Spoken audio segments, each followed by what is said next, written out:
Olá a todos, sejam bem-vindos em mais uma aula da plataforma Reconstruindo a História com o professor Vanderlei. Hoje vamos falar sobre, nossa aula de hoje, é sobre o Império Bizantino e o Oriente imaginário do período medieval, ok? Vamos aí para o nosso primeiro slide. Você já ouviu falar de Istambul, a maior cidade da Turquia, em um dos principais centros turísticos do mundo? Fundada pelos antigos gregos com o nome de Bizâncio, a cidade foi mais tarde rebatizada de Constantinopla, a cidade de Constantino, e se tornou a capital do Império Romano no Oriente, ou Império Bizantino. Durante quase 1000 anos, a cidade de Constantinopla foi o ponto de encontro de vários povos em um movimentado centro comercial. Por estar situada no cruzamento de importantes rotas comerciais, circulavam pela cidade produtos de grande valor, como trigo, ouro, mel, marfim, porcelana, pimenta e canela. No seu auge, por volta do ano 1000, chegou a ter quase 1 milhão de habitantes e era a mais rica e populosa cidade da Europa. Protegida por um cinturão duplo de muralhas, seu centro tinha grandes e majestosos edifícios públicos, como o Palácio Imperial, o Hipódromo, o Senado e a Basílica de Santa Sofia. Constantinopla exercia forte atração religiosa e espiritual, e a partir dela o cristianismo se expandiu pela Europa Oriental. Voltando aqui para o professor Vanderlei, então atualmente a cidade de Istambul foi no período da Idade Média conhecida como a cidade de Constantinopla ou a cidade de Constantino, tá? Por que Constantino? Constantino libertou essa cidade do poderio turco-otomano, tá? Por volta do século IV, já nos fins, do período do Império Romano como um todo, naquele período, para poder manter as terras, a expansão do Império Romano.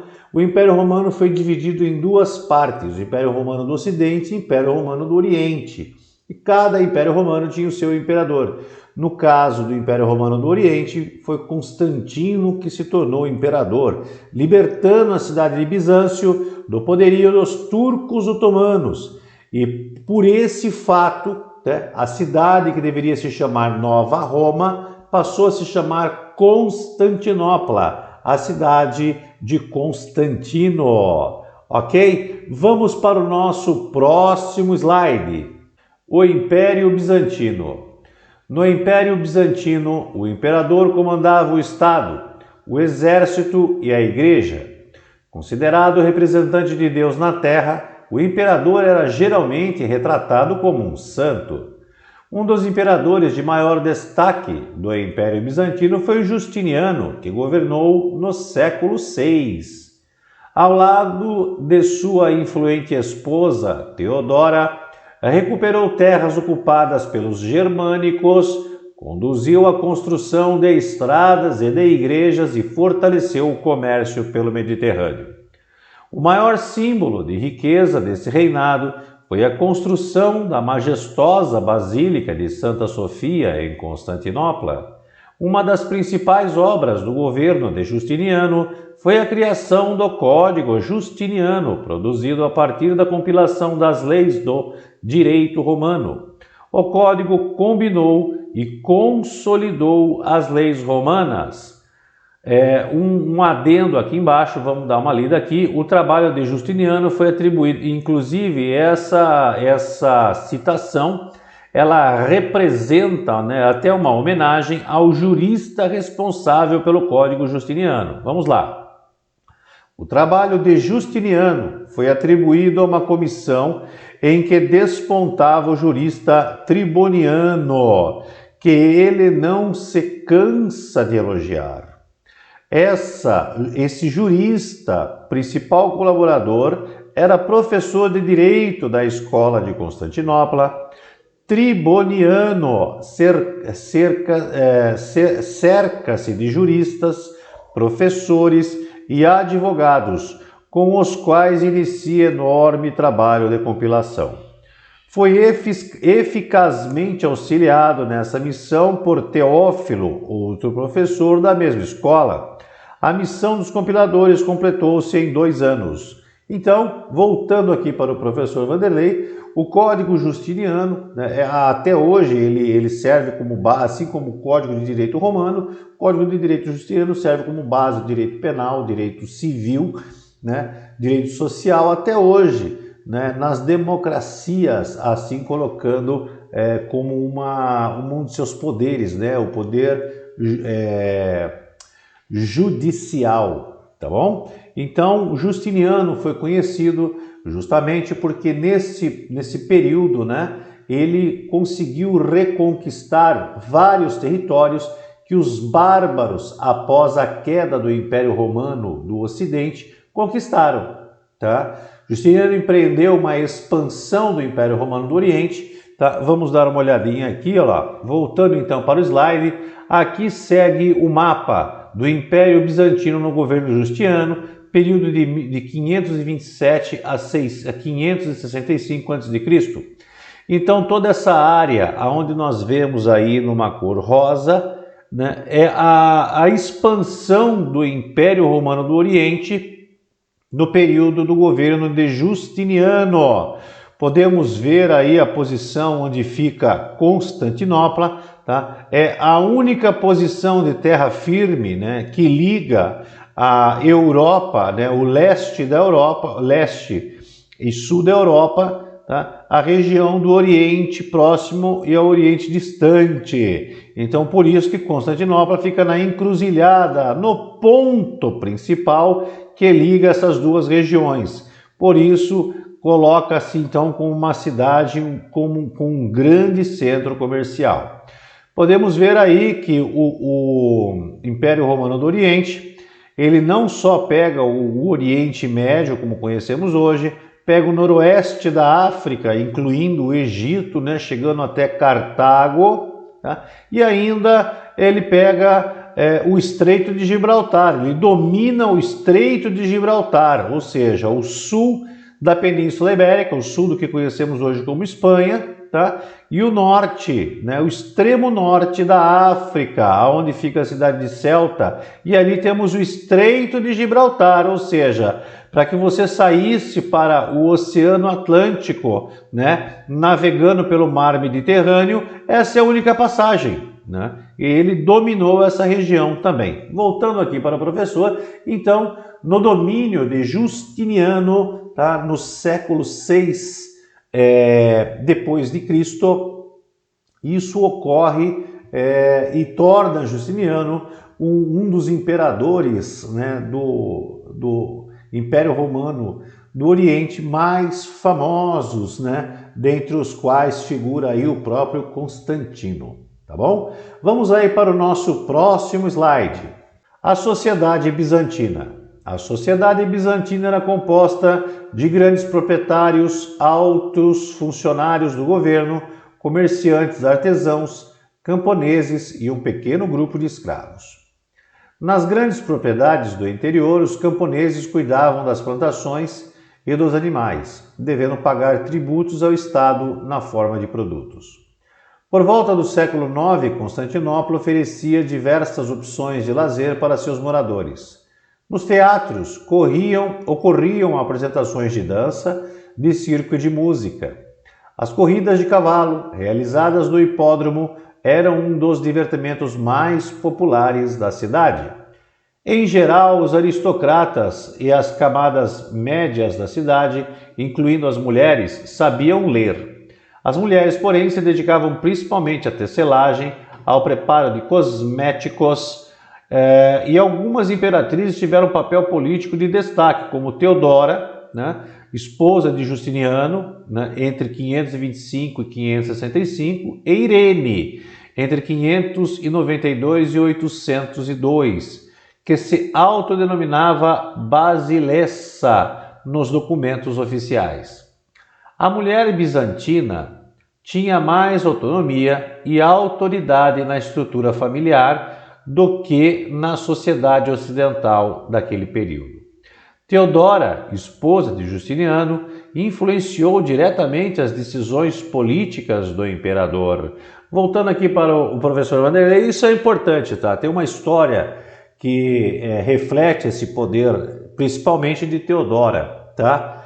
Teodora, esposa de Justiniano, junto com o seu marido imperador, enfrentou uma revolta em Constantinopla contra os impostos, né, que Justiniano aumentou para poder pagar a sua expansão territorial. Houve revoltas, houve quebra-quebra, queima de imóveis do governo e tal, e Justiniano ficou naquela, puta, vou fugir daqui, né? É porque vou acabar sendo pego por esses revoltosos, eles vão acabar me linchando, né? E Teodora falou assim, viu, cara, tá pensando o quê, mano? Você é o imperador, cara, vai fugir, você é louco? Coloca todo mundo lá naquele hipódromo lá, né? Fala que você vai trocar ideia, resolver tudo aí, viu? E acaba os revoltosos, e assim ele o fez. 30 mil revoltosos foram até o hipódromo com a intenção de conversar com Justiniano. Justiniano falou, não, vamos lá, nós vamos conversar, só um bate-papo e tal, né? Chegou lá, colocou os 30 mil lá dentro do hipódromo, e aí pegou o exército dele, trancou as portas, né, de acesso ao hipódromo, ou seja, todo mundo ficou trancado no hipódromo, os soldados invadiram, tá, as arquibancadas do hipódromo e assassinaram pelo menos 30 mil cidadãos de Constantinopla, os revoltosos. Tá? Então, isso foi uma ideia que foi colocada aí por Teodora, né? Teodora, esposa de Constantino, e assim ele o fez, ou seja, ela influenciou o marido a agir dessa forma, né? Ou seja, viu, mas você é o imperador Pedro, né? Eu ponho lá e mata todo mundo e acabou. Quem manda aqui é o imperador. Essa que era a ideia, tá bom? Então vamos aí para o nosso próximo slide. Rupturas na cristandade. Os bizantinos inicialmente mantinham as mesmas práticas dos cristãos do Ocidente. No entanto, mesmo submetida à autoridade do Papa, a Igreja Bizantina de fato era controlada pelo imperador. Era ele quem nomeava o patriarca, o chefe da Igreja de Constantinopla. Ao longo do tempo surgiram diferenças entre as práticas religiosas do cristianismo ocidental e o cristianismo oriental. As missas bizantinas passaram a ser celebradas em grego e não em latim. Os padres começaram a usar barba e foram autorizados a se casar. O distanciamento entre as duas igrejas se aprofundou e levou à ruptura definitiva em 1054, quando fato que ficou conhecido como Cisma do Oriente. Separado e independente do papado romano, a Igreja Bizantina passou a chamar-se Igreja Ortodoxa. Então, voltando aqui para nós, tá?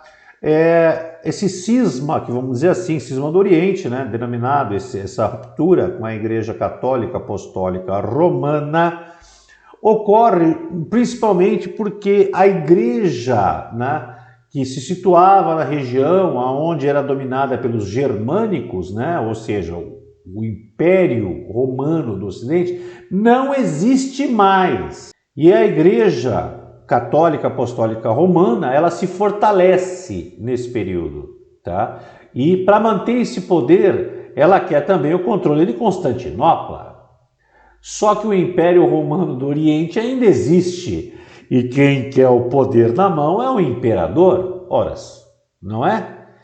E aí começam os conflitos, tá? Entre a Igreja e o Império Romano do Oriente, tá? E que nem foi comentado aqui, foi autorizado aos papas usarem barba, né? Obviamente que no período da Igreja Católica primitiva, ou seja, dos primórdios, não era permitido porque levava em consideração alguns fatos, né, de dogmas e paradigmas, né, relacionados aí com outras culturas religiosas, e no caso de Constantinopla foi autorizado. E a segunda autorização foi a eliminação do celibato, tá? Lembrando que o celibato ele é colocado como um dogma da Igreja Católica, tá? Um dogma da Igreja Católica, um paradigma, né? Não existe local na Bíblia, e não importa se fala assim, a Bíblia católica, a Bíblia evangélica, Bíblia cristã, ortodoxa, Bíblia grega, tanto faz, tá? Tem toda a mesma base.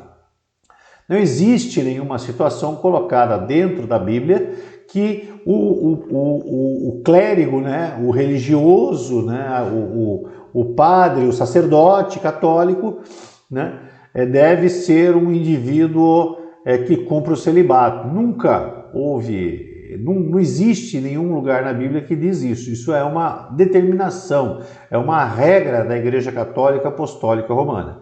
Esses fatos distanciaram, então, né, o sistema religioso cristão de Constantinopla do sistema religioso cristão do Oriente Médio, no período medieval. E aí ocorre o cisma, em 1054, onde existe um distanciamento total, um desligamento, né, da cristandade bizantina com a cristandade medieval, tá, da Europa. Então, é nesse momento que houve essa separação. E a partir daí, passou-se a chamar Igreja Ortodoxa a religião cristã dessa região do mundo. Ok? Vamos aí para o nosso próximo slide. A questão da iconoclastia. Na vida religiosa bizantina, os monges tinham grande influência sobre a população. Vivendo em mosteiros isolados, eles se dedicavam à oração e à fabricação de ícones, geralmente imagens religiosas pintadas sobre madeira ou placa de metal. A venda dessas imagens representava uma grande fonte de renda e de poder para os mosteiros e para a igreja bizantina. A adoração dos ícones dividiu a sociedade bizantina entre os que defendiam as imagens e os que condenavam as imagens.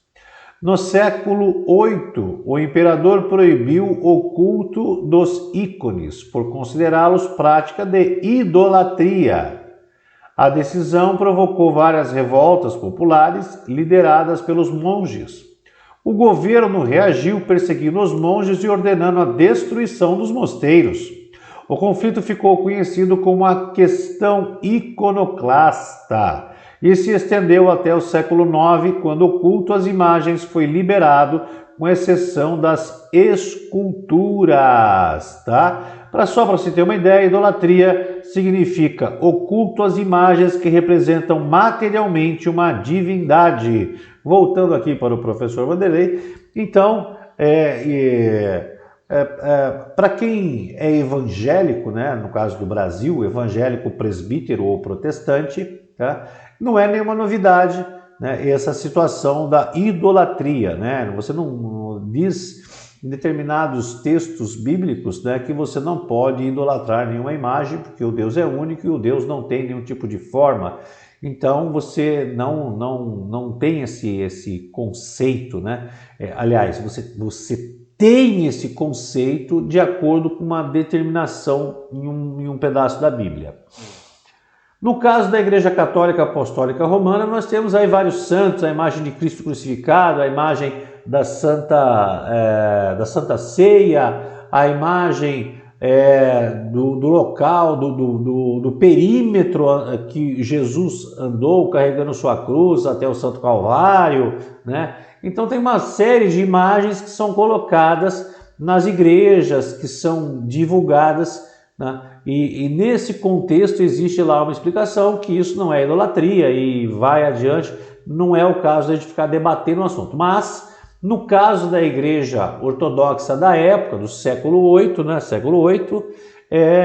o imperador decide que não, viu? Isso é idolatria.